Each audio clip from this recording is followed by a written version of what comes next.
네, 오늘 장 랭킹5 시작하도록 하겠습니다. 오늘은 어떠한 키워드에 주목하면서 전략에 대한 힌트 얻어가야 될까요? 두 분의 이야기 들어보시죠. RBK 투자증권 영업부 박근영 부장, 헤르메스당 하창한 본부장 두 분과 함께 하겠습니다. 어서 오십시오. 네, 안녕하세요. 안녕하세요. 자, 오늘 5가지 키워드 선정을 해봤습니다. 가장 아래쪽 5위부터 열어보도록 할게요. 언제나 하락세가 진정이 될 때면 궁금합니다. 2차전지 바닥은 다져진 건지 이제 올라갈 날만 남았는지 가장 궁금한 부분부터 이야기 시작을 해보도록 할게요. 박근영 부장에게 첫 번째 질문을 좀 드려보도록 하겠습니다. 네.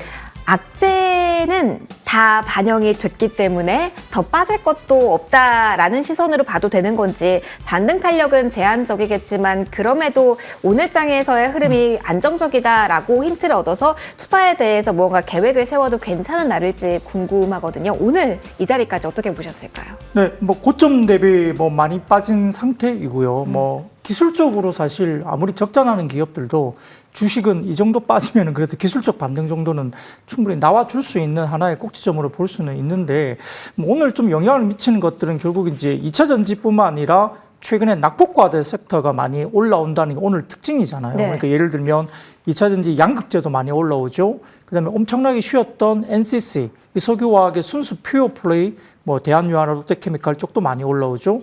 많이 쉬었던 로봇도 지금 급등을 하고 있어요. 그러니까 전체적으로 봤을 때는 오늘은 조금은 낙폭과대 섹터들이 좀 올라온다는 점에서 2차 전지 하나만 좋게 보고 올라온 건 아닌 것 같아요. 궁금한 건 네. 단기적으로 조정을 받은 쪽에서 낙폭과대라고 해서 올라오는 쪽에 주목을 해야 되는 건지, 앞서 부장님께서도 말씀해 주셨지만 정말 장기간 소외된 낙폭과대들도 같이 올라오고 있어서 약간 네. 좀 그게 헷갈리긴 하거든요. 맞습니다. 일단 장기든 단기든 낙폭과대 섹터든 대부분 다 오늘 이제 급등을 보이고 있다는 점이 이제 공통된 의견이기 때문에 2차 전지 관련된 부분들이 어떤 호재가 있어서 막 올라오는 건 아닌 것 같아요. 다만 이제 공매도 규제 가능성 기사가 좀 나왔지 않습니까? 네. 역시 2차 전지 섹터들은 이러한 기사에 좀 민감할 수밖에 없는 섹터입니다. 역시 공매도 공격을 많이 받았다, 그런 수급들이 눌렀다. 그리고 최근 보면 좀 과하게 공매도가 정말 있었던 건 사실이거든요. 왜냐하면 전체 거래 대금의 30% 정도가 공매도 비중이 나올 정도로 약간 3분기 실적이 미스를 하면서 거기에 대한 양극재 기업에 대한 공매도가 좀 집중되는 경향도 있었고, 또 개인들 수급이 워낙 집중되다 보니까 빠질 때마다 또 신용장고라든지 대차 이런 것들에 대한 부분들이 상당히 조금은 힘겹게 가던 종목들이죠. 더군다나 시장이 지금 예탁 자산이라든지 여러 가지 예탁금이 많이 이제 감소한 상태이기 때문에 연말 들면서 올 초 같은 대응적으로 어떤 개인들이 사주는 그런 시장도 아니기 때문에 기업 외국인 수급이 부재한 상태에서 개인들 수급의 힘도 좀 약해졌다. 이런 부분에서는 좀 어려운 국면을 분명히 지나고 있는 것 같습니다.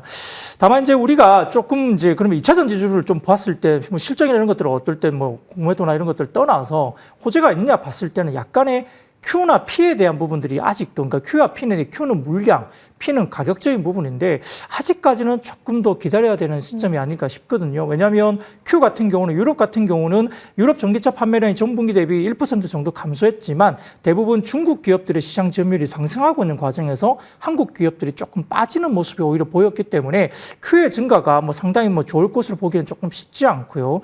또 4분기 포스코 퓨처인 같은 경우도 유럽향 미드니켈 제품 출하는 아마 3분기 대비로도 40% 이상 감소할 것으로 지금 추정이 되고 있는 모습이라서 3분기 실적 이후에도 4분기도 조금 보수적으로 봐야 된다. 그리고 일론 머스크 같은 경우도 고금리가 자동차 수요에 좀 악영향을 미치고 있다고 직접적으로 언급을 할 정도로, 그리고 포드 같은 경우도 15조 원 규모의 두 번째 전기차 공장 투자 지출을 보류하겠다 발표를 하고 있고, 이에 따라서 26년 가동 계획이었던 두 번째 배터리 공장 가동 역시 다소 좀 연기가 되고 있죠. 참고로 포드의 3분기 전기차 부분 적자는 1조 6천억 정도 수준이고요. 올해 연간 누적 적자는 3조 4천억입니다. 그러니까 전체적으로 GM도 마찬가지고 연내 생산 예정이었던 이퀴녹스 생산 시기를 1년 연기하고 혼다와의 저가 전기차 생산 공장 공동 생산 계획도 철회하는 모습이거든요. 그러니까 Q에 대한 부분, 출하량에 대한 증가 부분도 약간 4분기도 아직은 조금 지켜보자 분위기고, P, 그러니까 메탈 가격 하락에 따른 역내기, 그러니까 최근 메탈 가격이 연동하면서 판가가 결정되지만 투입 원가는 선입선출법에 의해서 과거 비싼 시기에 가격이 적용됩니다. 이게 한 3개월 이상의 조금은 시차를 두고 반영이 되는데 이 부분들이 4분기에도 좀 적용되는 게 높은 고가의 가격이 좀 적용될 가능성이 있다는 겁니다. 여기에 따라서 유럽형 제품 생산 공장의 가동률 하락에 따른 고정비 부담 증가가 아마 3분기를 이어서 4분기도 배터리 기업들의 수익성이 전반적으로 조금은 보수적으로 봐야 되는 시기이죠. 따라서 이 주가가 올라간다고 해서 그냥 막연하게 낙폭과대만 갖고 따라가기는 조금 쉽지 않은 국면이 분명히 맞는 것 같습니다.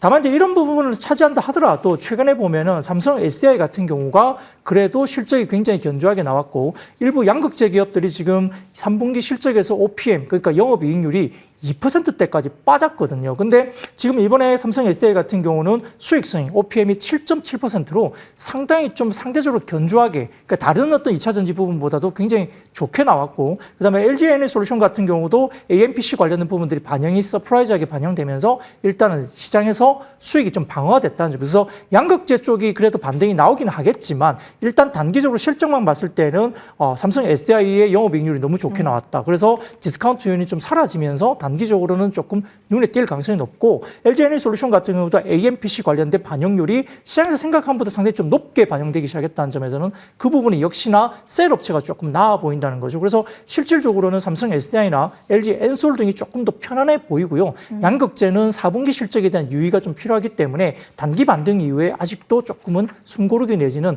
바닥권 확인을 하는 4분기 실적이 나올 가능성이 있다는 거고요. 다만 대규모 어떤 뭐 체결 이야기 나온다든지 이러면 4분기 숫자가 좀 쉬어간다는 가정을 한다 하더라도 대규모 공급 계약에 따른 모멘텀 플레이를 가지고 역시 바닥권을 마련하고 주가들이 좀 더 우상향 그림이 어느 정도 리바운딩이 나올 수 있다는 점도 염두에 둘 필요는 있겠습니다. 조금 기다리면서 천천히 좀 호흡해야 되는 쪽이 이쪽인 것 같습니다. 본부장님과도 짧게 좀 이야기를 하고 넘어갈까 합니다. 이슈화된 측면에서 앞서 박근영 부장님도 언급을 해주셨는데 글로벌 전기차 완성차 업체들 쪽에서 계속적으로 부정적인 이야기를 하고 있습니다. 투자 계획이 사실은 혼돈의 시기일 수밖에 없는데 오늘 이 뉴스에 완성차, 전기차 쪽이 떨어진다라고 봤을 때 2차 전지는 견조하거든요. 왜 영향을 안 받는지 뉴스에 따른 지금 차별화된 움직임을 어떻게 봐야 되는지도 일단 궁금하고요. 앞서 공매도 전면 금지 움직임에 대해서 말씀을 해주시기도 했는데 사실 그러면은 공매도 타겟이 된 이 종목군들의 단기적인 탄성은 어떻게 봐야 될지 또 최근에 외국인 살짝 들어오는 종목이 이게 단순한 신규 매수가 아니라 공매도 청산 물량이 아닌가라는 기대감도 살짝 있거든요. 이런 수급적인 면은 어떻게 봐야 되는 건지 이슈와 수급 이렇게 하나씩 더 추가적인 질문 드려볼게요. 일단은 그 2차 전지랑 좀 차별화가 되어 있는 거는 저는 개인적으로는 공매도에 대한 이런 금지 기대감이 아무래도 좀 반영이 되어 있지 않을까라고 보고 있고요. 뭐 이제 펀더멘털 상으로는 앞서 말씀해 주신 것처럼 지금 이제 Q단에서의 좀 이슈들이 조금 더 부각이 될 수 있거든요. 왜냐하면 포도 같은 경우는 간밤에 10% 이상 하락이 또 나왔기 때문에 사실상 2차 전지 쪽이 좀 더 어렵겠다. 왜냐면 GM에서 이런 이제 생산량에 대한 감축 얘기를 했을 때는 정말 2차 전지 쪽이 많이 타격을 받았거든요. 근데 포도 쪽에서의 이 영향이 전혀 없는 걸 보면 아무래도 공매도 전면 금지에 대한 이런 기대감이 높아진 부분들과 이제 뭐 에코프로 머티리얼즈에 대한 이런 IPO 그런 부분들이 조금은 영향을 주고 있는 것이 아닌가라고 보고 있는 상황이고요. 그다음에 이제 완성차 같은 경우는 사실 이제 실적이 굉장히 좋았음에도 불구하고 지금 좀 주가가 하락을 하고 있는 상황이잖아요. 아무래도 이제 피크아웃에 대한 우려가 뭐 계속적으로 나타나고 있는 상황이고 일부에서 의견 같은 경우는 이제 이 코로나19 이후에 이런 자동차 판매할 때 사실상 프로모션이 그렇게 많지는 않았는데 요번에 이제 가격을 다운시키는 이벤트가 있다 보니까 우리나라 완성차 부분에서 이런 또 프로모션을 하면서 가격적인 경쟁이 떨어질 수 있고 거기에 따른 이제 영업이익률이 좀 감소가 되지 않을까라는 그런 우려들도 좀 나오고 있는 상황이거든요. 그래서 그런 부분들이 조금 자동차 완성차에게는 좀 안 좋은 영향을 주고 있는 것 같고요. 뭐 이제 부품주들 같은 경우는 오늘 실적 발표가 나왔지만 이제 예상치보다 하회하는 부분들이 있었거든요. 그러니까 이 2차 전지 쪽은 먼저 안 좋은 쪽이 좀 선반영이 된 부분이 있는데 추가적인 요인들이 좀 덜 반영이 됐다라고 보시면 좋을 것 같고 자동차는 좋은 이슈는 반영이 되지 못한 상황에서 이게 과연 유지가 될까와 플러스 알파 요인으로 조금 이 금리라든지 이런 부분들이 조금 부담이 되는 것들이 앞으로의 Q 물량에 대한 유지를 할 수 있는가에 대한 물음표가 나와서 오늘 장에서는 조금은 갈리는 움직임이 나타나는 것이 아닌가라고 보고 있습니다. 오늘 장만 놓고 봤을 땐 단순히 추세에 대한 이야기를 하는 건 역시 무리겠죠. 그렇죠. 아무래도 이 연속성이 있는지는 좀 보셔야 됩니다. 왜냐하면 특히나 2차 전지 같은 경우는 앞에서 정말 말씀을 잘 해주신 것처럼 P와 Q가 동시에 좀 흔들리고 있는 상황에서 사실상 이제 뭐 이 오늘의 상승이 연속적인 상승으로 이어질 것이냐로 바로 넘어가기에는 조금 아직은 빠른 결단이지 않을까라고 생각을 하고 있습니다. 알겠습니다. 그러면 이쪽은 어떻게 볼 수 있을까요? 오랫동안 쉬었다가 불을 뿜어내고 있는데 어떤 의미를 부여할 수 있을지 궁금합니다. 로봇주입니다. 두산 로보틱스가 조금 전에 상한가가 진입했다가 풀렸다가 다시 한번 힘을 내고 있는 구간입니다. 상장 이후에 가장 활발한 움직임을 보여주고 있고요. 두산 로보틱스가 이렇게 상한가 부근에서 움직이는 사이 더욱더 그 아랫단에 있는 종목들의 탄성도 좋아지고 있거든요. 궁금합니다. 본부장님과 먼저 좀 이어가 보도록 할게요. 로봇이 오늘 장에서 시초가부터 끌어올리는 흐름이 나타납니다. 낙폭 과대주라는 건 알겠는데 다른 특별한 요인이 있는지, 그리고 오늘 장에 이렇게 만들어내고 있는 장대 양봉을 눈여겨봐야 되는지도 궁금하거든요. 조금 더 이어질 수 있을까까지 좀 짚어주실까요? 사실 이제 오늘 로봇주들 개별적인 좀 이슈들이 있기는 있었거든요. 네. 뭐 에브리봇 같은 경우 뭐 또 세계 최초 관련된 기사가 나왔고, 그다음에 이제 LG U+와 현대 쪽과의 이런 뭐 MOU 얘기도 나오면서 사실상 좀 오전장부터 좀 좋았는데, 일단은 제가 생각하기엔 ETF에 대한 작은 기대감이 조금 영향이 있지 않았나라고 보고 있거든요. 사실상 상장 이후에 이제 ETF 쪽으로 편입이 되면 또 추가적인 패시브 자금에 따른 반등이 나올 수 있지 않을까라는 부분들이 있었는데, 그런 부분들이 조금은 영향이 있지 않았나라고 생각을 하고 있는 상황이고요. 근데 사실상 그 시기가 저는 11월 6일 이후라고 좀 생각을 했거든요. 왜냐하면 이제 또 보호해수 물량이 풀리는 날이 11월 6일인데 네. 그때 이제 총 약 44만 주 정도가 풀립니다. 이게 일단 비율상으로 높은 건가요? 전체 비율로 본다라고 한다면 한 0.68%이긴 하지만 단기적으로 이제 뭐 코봇 홀딩스랑 이제 KPI 로보틱스에서 이제 한 달, 두 달, 세 달짜리로 나오는 물량들이 꽤 있고 나머지 이제 1년과 2년 이상인데 어쨌든 단기적으로 한 약 44만 주 정도 이렇게 우하향하고 있을 땐 사실상 좀 부담이 될 수 있는 물량이거든요. 그래서 그 부분에 대한 것들과 또 최근에 이제 기사를 보시면 두산 로보틱스의 이런 또 임직원들이 퇴사가 또 많다라는 얘기들도 조금 있긴 있더라고요. 네. 그런 물량들도 좀 나올 수 있기 때문에 해당 부분 좀 참고를 해보시면 좋을 것 같고, 일단 오늘 AI 쪽에 좀 강했던 것도 이런 로봇주들에게는 약간의 좀 투심 개선에 좀 영향을 준 것이 아닌가라고 생각을 하고 있어서 좀 명확한 이유가 있다라기보다는 제가 파악하기로는 조금 이렇게 여러 가지 요인들이 좀 같이 겹해서 좀 강한 시세를 만들어낸 것이 아닌가라고 추측을 하고 있습니다. 알겠습니다. 그러면은 이 부분에 대해서는 많이 궁금해서요. 추가적으로 더해줄 내용이 있으실지 궁금합니다. 부장님, 오늘 장의 흐름에 더욱더 큰 의미를 부여하시는 분들 지금이라도 어느 정도의 매꿈에 대한 기대감을 분명히 하실 것 같아요. 여기 같은 경우는 분명히 뭐 실적도 아닐 거고요, 아직은. 네. 포인트를 볼 수 있는 자리일까요? 그리고 지금은 두산 로보틱스의 흐름을 대장주격 종목으로 봐야 되는지도 궁금합니다.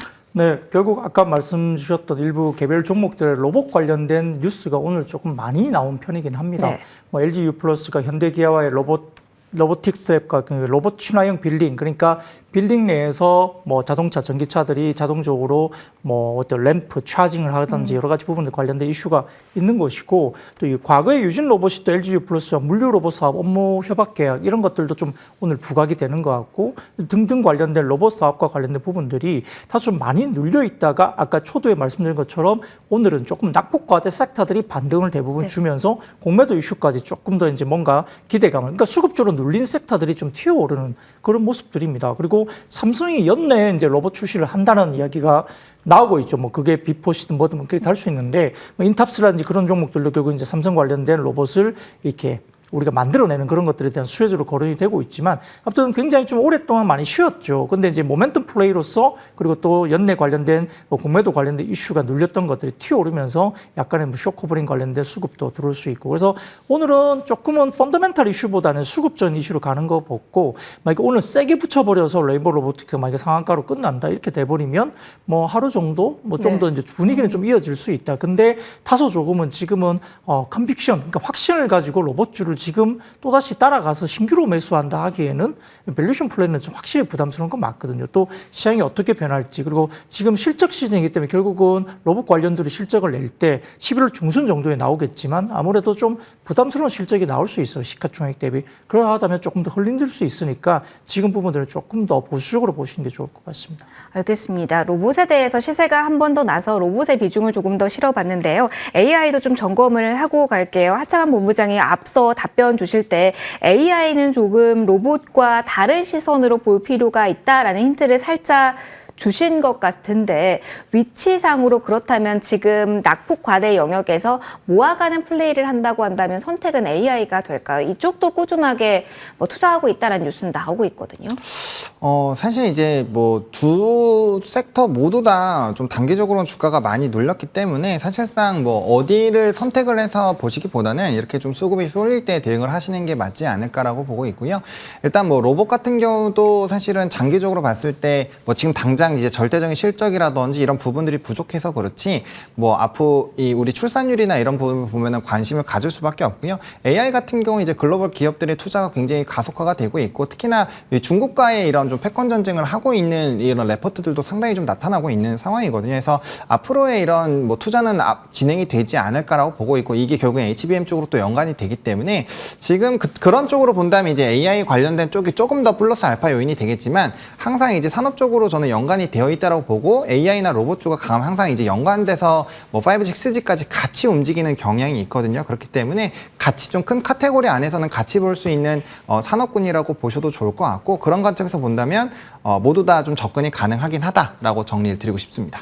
그러면은 가장 궁금한 게 수급적인 요인도 우리가 우선해서 봐야 될 것 같은데 저희가 뭐 첫 번째 키워드로 2차 전지에 대한 이야기를 하기도 했습니다만 에코프로 머티리얼즈 오늘부터 수요 예측이잖아요. 그렇죠. 이 관련된 이슈가 부각되면서 지금 단기적으로 이쪽에 쏠렸던 수급이라든가 관심의 영향이 분산될 가능성도 염두를 해둬야 되는지 어떤 변수로 지금 낙폭과대에서 올라오고 있는 전반의 섹터를 봐야 될지 궁금하거든요. 에코프로 머티리얼즈의 영향을 어떻게 저희 점쳐볼 수 있을까요? 그러니까 이제 두산 로보틱스 IPO 관련된 이슈가 있을 때 이제 로봇주들이 굉장히 조금 주가가 눌리다가 이제 이 수요 측에서 엄청나게 흥행을 했고 거기에 따른 좀 주가들의 급등이 나오지 않았겠습니까? 그래서 에코프로 머티리얼즈도 그런 부분에서 봤을 때는 뭐 양극재 부분에는 좀 충분히 힘을 줄 수 있지 않을까라고 보여지고 있는 상황이고요. 그거는 이제 얼마나 수요 예측에서 좀 핫한지가 결국엔 2차 전지 전반적인 좀 투심에 또 영향을 줄 수 있지 않을까라는 관점에서 본다면 좀 영향력은 확실히 있지 않을까라고 생각을 하고 있고요. 그 결과치에 따라서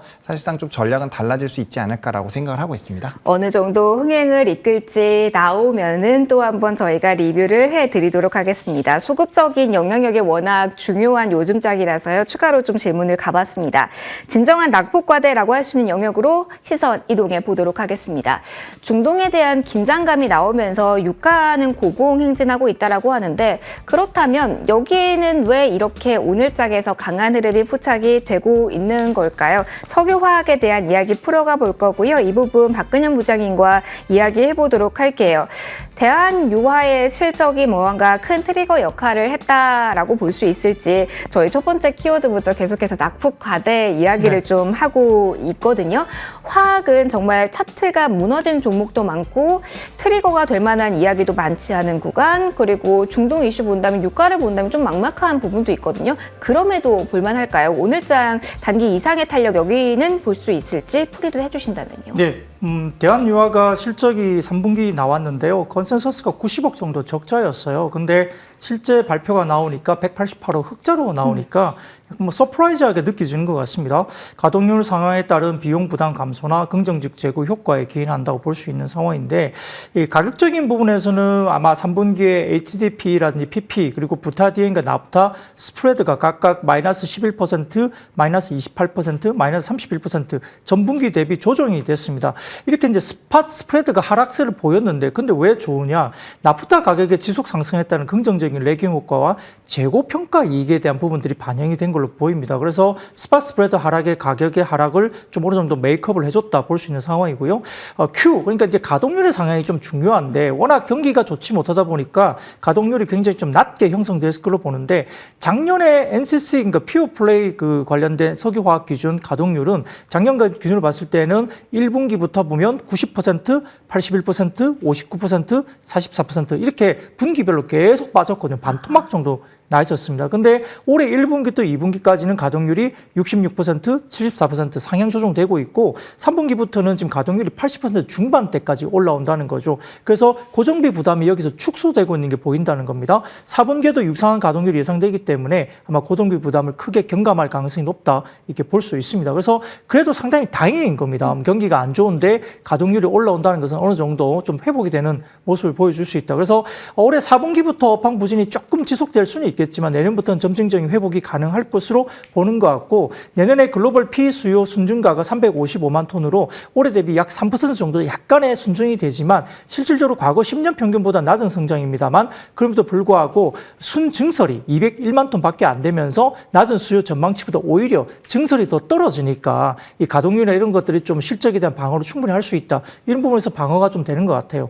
근데 이제 우리가 좀 간과하는 부분들은 물론 다 좋아요. 바닥에 대한 확인은 된 것 같은데 네. 근데 더 올라갈 수 있는 여지가 있느냐 부분은 또 다른 이야기거든요. 특히나 최근에 이슈가 됐던 게 뭐냐면 중국의 1조 위안 국채 발행입니다. 이게 되면 뭐 인프라 투자나 이런 것들이 이어지면서 상당히 좀 중국 경기를 끌어올릴 수 있지 않느냐. 특히나 지금 대부분 보면 우리가 화학 업종 가운데 중국의 HDP와 PP 글로벌 소비 비중이 중국이 HBT 같은 경우는 34% 정도로 중국이 다 수요를 하고 있고 그다음에 PP 같은 경우는 글로벌에서 중국이 41%나 수요를 하고 있어요. 그러면 중국 시장이 거기에서 굉장히 중요한 역할을 하고 올라와야 되는 게 기본 전제 조건인데요. 지금 92년도 이후에 중국의 GDP 성장률은 하향 완전화되면서 이제 서프라이즈가 나오기 좀 어렵다라는 이야기가 나오고 있고 1조 위안 국채 발행에 따른 GDP 성장률이 어느 정도 수준이냐면 22년 GDP 규모 대비 0.8%포인트 정도밖에 안 됩니다. 그러니까 1조 위안의 국채 발행을 한다는 것이 대규모 서프라이즈한 중국에 대한 어떤 경기를 반영하면서 올리는 게 효과가 좀 미미할 가능성이 높다고 보는 것이겠죠.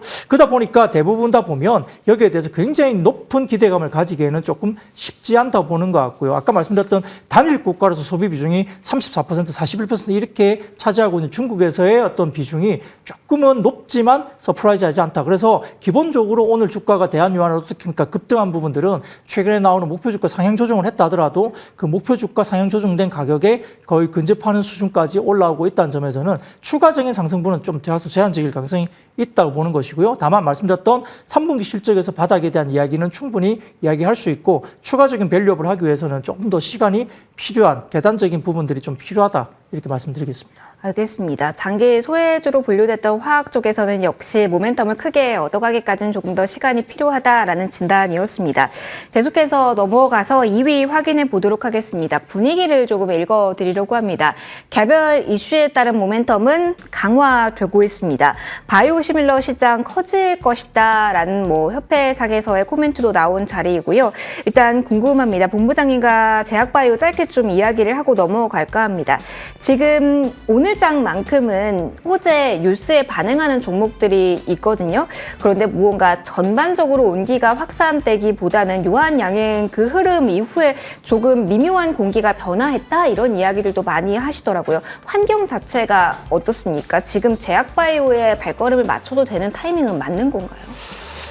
저는 사실 조금은 회의적인 상황인데 물론 뭐 이제 장기적으로 이슈가 부각이 되면서 상승이 나오는 종목군들이 있지만 과연 그게 얼마나 연속성을 가질 수 있을까에 대한 물음표는 좀 상당히 있는 상황이거든요. 왜냐면 사실상 뭐 유한양행도 마찬가지죠. 이제 초록에서 발표가 되고 병용임상에 대한 결과치가 조금은 부정적으로 나오니까 그 주가가 엄청나게 많이 빠졌잖아요. 근데 다들 아시겠지만 유한양행이 거기까지 가기까지 상반기에서는 뭐 영업이익 쪽 상당히 좀 좋았고요. 그 다음에 이제 실적도 나쁘지 않은 상황에서 이제 렉나자라는 이 이제 아이템이 굉장히 좀 부각이 되면서 증권사에서 리포트도 굉장히 많이 나왔습니다. 그래서 엄청나게 기대가 있었는데 이제 결과 발표 난 다음부터는 완전 주가가 엄청나게 하향을 했잖아요. 그러니까 이제 이게 그 어떠한 이슈가 임박을 했을 때 재료 소멸로 좀 반영이 되는 그런 이벤트들도 좀 작용이 됐고요. 뭐 삼성바이오로직스 같이 실적이 엄청나게 좋아도 사실상 크게 움직임은 없잖아요. 그러니까 그런 것들을 봤을 때 사실상 이슈에 따라서 사실 그날의 시장에 따른 또 수급 논리에 따라서 상당히 변동성이 좀 높아진 상황이지 않을까라고 보고 있고요. 그렇기 때문에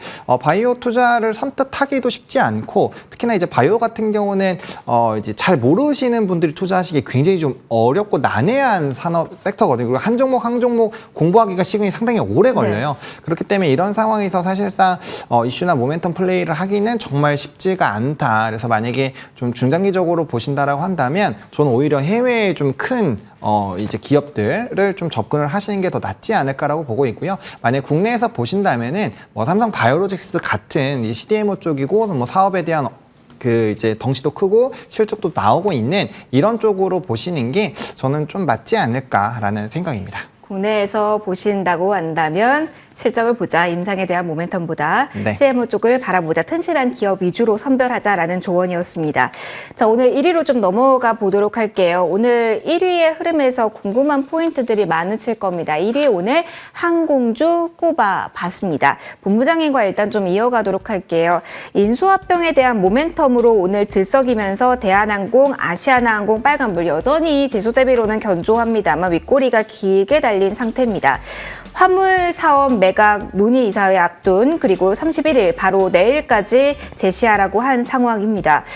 이걸 어떻게 봐야 되나요? 이 개별적인 모멘텀의 영향력이 궁금합니다. 유가는 높은 수준이고 환율도 결코 우호적이지 않은데 오늘 움직이는 시세라서 변동수도 있고요. 관련된 이사회 관련 일정 어떻게 투자자분들은 대응하실 필요가 있을까요? 일단은 뭐 급등시 매도를 해서 일단 결과치를 보는 게 맞지 않을까라는 생각인데 이미 고점 대비했을 때는 좀 주가가 눌리기는 했거든요. 왜냐하면 실적은 늦은 거죠, 지금 한 템포?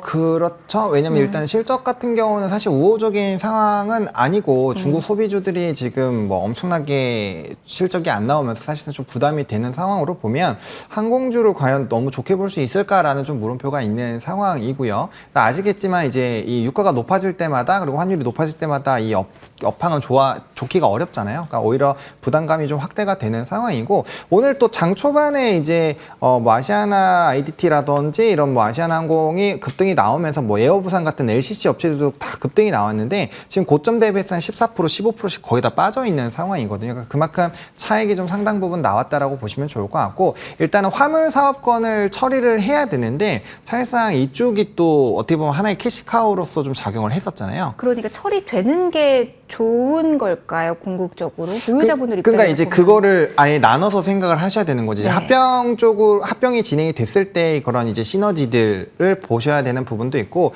이제 화물 사업권을 같이 이제 갖고 가느냐가 결국엔 핵심 좀 중요한가에 대한 평가를 해야 되는데 결과적으로 합병권이 조금 더 이제 합병을 하는 것이 더 좋을 것이다라는 평이 있다 보니까 이제 이 매각에 대한 부분들도 검토를 하는 거죠.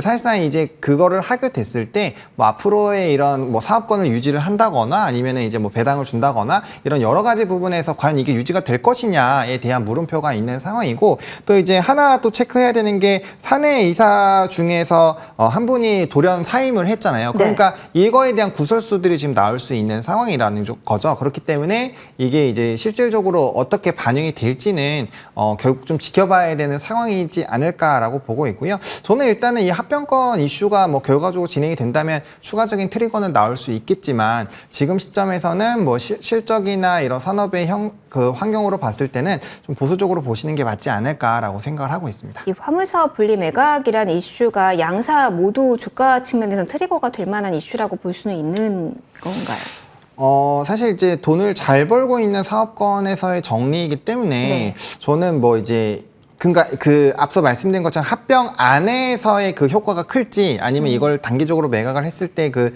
타격을 이겨낼 수 있는지 이런 것들 좀 체크를 해봐야 되는데 뭐 장기적으로 본다라고 한다면 합병을 하는 것이 더 유리하겠지만 단기적으로 어쨌든 이 부분을 정리를 해야 되기 때문에 그게 그렇게 좋을까라는 부분에서의 물음표가 충분히 생길 수 있지 않을까라고 생각을 하고 있습니다. 어떤 부분에 포커스를 맞추시는지 고민을 네, 그거에 따라서 좀 차이가 나지 않을까 싶습니다. 알겠습니다. 저희 추가적으로 LCC 쪽에 대한 이야기를 좀 이어가 보도록 하겠습니다. 박근영 부장님과 LCC 쪽의 이야기를 좀 해보도록 할게요. 오늘 장 초반부터 LCC 역시 동반해서 올라왔거든요.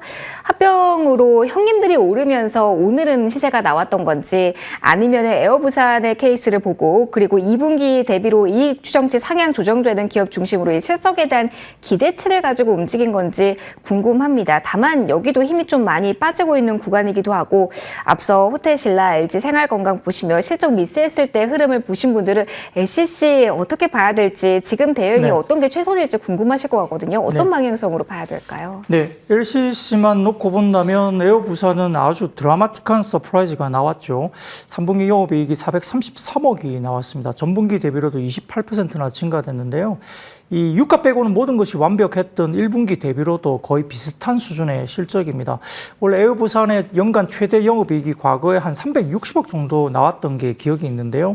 1분기만 해도 478억이 나왔고 2분기에 339억, 3분기에 433억을 달성하면서 3분기까지 누적이 1250억이니까 과거 최대 연간 이익 360억 대비로 지금 한 4배 가까이 지금 들어오고 있고 4분기가 뭐 3분기하고 비슷하게 넘어간다면 훨씬 더 높은 영업이익이 나오겠죠. 그래서 계절성인 극단적인 항공업에서 꾸준한 수익성 유지하는 것이 굉장히 놀라운데 김포하고 제주 노선뿐만 아니라 지금 부산하고 일본 노선의 수요가 굉장히 좋습니다. 지금 부산 기반으로 일본 노선 비중이 40% 굉장히 높은 게 경쟁력을 볼 수 있겠고 에어부산 같은 경우는 계절성을 배제하고로도 지금 여러 가지 해외 수행 여행 수요가 변함없이 강하다는 것을 LCC 쪽에 이제 수요를 보여주는 것인데요. 다만 이제 여러 가지로 진에어와 아시아나 항공 이슈로 인해서 디스카운트를 받아왔기 때문에 이만큼의 경쟁력이 개선되니까 진에어와 통합하거나 독자 생존에 나서거나 어느 방향으로든 에어부산은 아마 재평가가 좀 필요한 모습입니다. 그래서 전체적으로 국제선 운임은 팬데믹 이전보다 60% 정도 수준에 머물고 있고 탑승률도 9%포인트 개선되면서 사용 추세 매수를 견인하고 있는데 뭐 대한항공과 아시아나의 인수 관련된 것이 지연되지 않았다면 사실 에어부산이 훨씬 더 확실한 탑픽이 됐을 것 같은데 오히려 좀 아쉬운 부분이 있습니다. 그래서 운송업종은 베타가 크기 때문에 지금 많이 빠진 상태에서 업사이드 리스크가 충분히 있는 섹터로 볼 수 있는 상황이고요.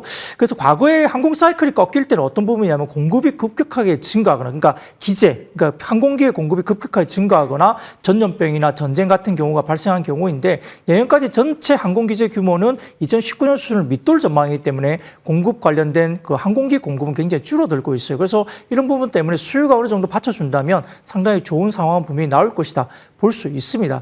그리고 겨울철이 해외여행 성수기가 또 시작되죠. 그렇기 때문에 4분기 성수기 관련된 LCC 부분들이 좀 좋을 수 있는데 다만 실적 효과로 LCC 주가 반등이 좀 더 이어질 수는 있으나 3분기 실적과 관련된 부분은 11월 중순까지 LCC가 나올 텐데 3분기 중에 LCC 가운데에서는 에어 부산만 좋을 것이다. 그 나머지 LCC들은 조금 생각보다 그렇게 서프라이즈하게 나오기에는 조금 더 보수적으로 보이는 게 좋겠다 볼 것 같고요. 아마 에어부산 효과로 LCC가 같이 동반 상승한다면 11월 초중순 이후에 LCC 관련된 에어부산 이외의 다른 종목들이 실적 발표 나오기 전까지는 조금 오히려 주가가 오르더라도 조금 조심하자라는 의견을 드리겠습니다. 보수적으로 아직은 바라봐야 되는군요. 항공주에 대한 이야기까지 담아봤고요. 키워드에 대한 정리 여기서 마무리하도록 하겠습니다. 오늘자 랭킹5 IBK 투자증권 영업부 박근영 부장, 헤르메스타 하창한 본부장 두 분과 함께했습니다. 소중한 말씀 고맙습니다. 고맙습니다.